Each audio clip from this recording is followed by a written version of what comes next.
That, folks.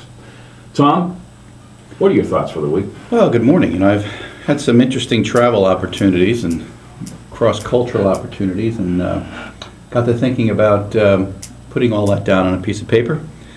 And this essay is entitled "Untied in Time and Immigration."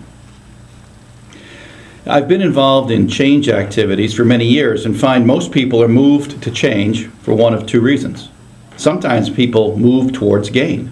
There is a promise of something better that compels them to overcome the inertia of the status quo. Other times they are moving away from pain.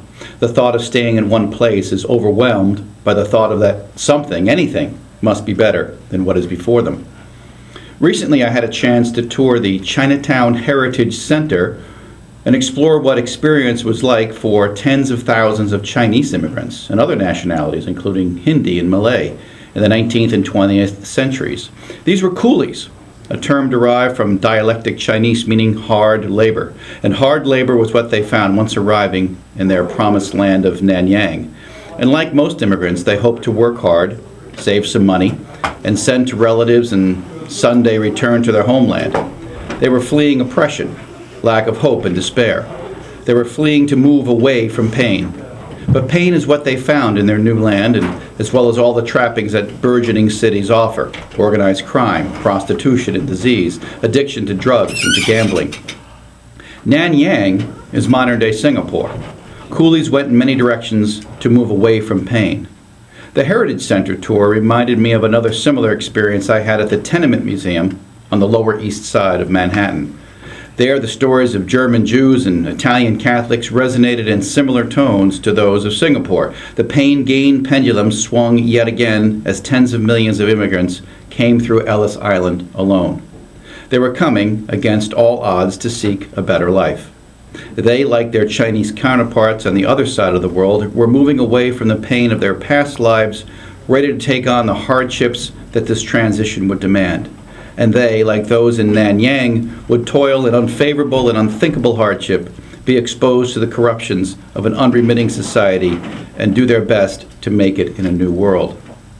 Receptivity to hard labor-driven mass immigration has changed over generations. The Industrial Revolution demanded large numbers of people to fill the mills and factories, to build the cities, to build the railroads and dams, and to work the fields. Strong backs were valued more than strong minds. Those first-generation immigrants figuratively laid their bodies in a human bridge to pave the way for their next generations to have a better life, however slight it might be. The immigrant of the 19th century generally did not move towards gain. They were moving away from pain. Circumstances have changed considerably in the 21st century in the Western world. The demand for mass quantities of unskilled labor in America and the West has all but vanished. Immigrants, especially in America, stopped moving away from pain and began moving towards gain. Since 1965, 85% of legal immigration in America has been of the unskilled variety, as chain immigration offsets skills-based considerations. Life immediately looked better in America than in their homeland, and the exodus has not abated. Legal chain immigration of the unskilled is matched by the illegal masses that cross our border. What gets squeezed in this is the legitimate need for legal immigrants, those who can contribute immediately to our economy. Many of those immigrants are already here, enrolled and graduating from many world-class institutions that abound in this country. This stifles the economic growth that might otherwise be created by the talented individuals who we send back to create and innovate on behalf of our international competitors instead of on our behalf. It doesn't have to be this way. Here's a good news story on immigration. No, make that a great news story.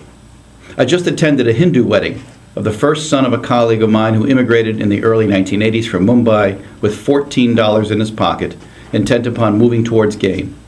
He arrived with an education and was enveloped in a warm crowd of fellow immigrants who understood that the road to education, or the road to the American dream, was paved with hard work, discipline, perseverance, and a solid grasp of the English language.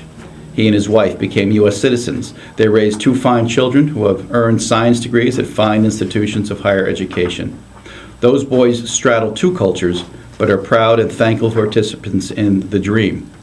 The wedding could not have been more enjoyable, as 350 celebrated not only the happiness of the couple, but the arrival of the parents who raised them to succeed in America. For the dream to be successful, it has to have proper amounts of push from society and pull from family and friends. So how do we respect the unstoppable march of immigrants moving away from pain while opening our doors to those who are moving towards gain? And further, how does America attract the correct people to seek that gain? The answer lies with immigration reform. Not every immigrant needs to become a citizen, but everyone needs to be here legally, even if on a temporary or seasonal basis. Those who can contribute should go to the head of the line. Revitalizing the American economy is the best way to provide opportunity for all.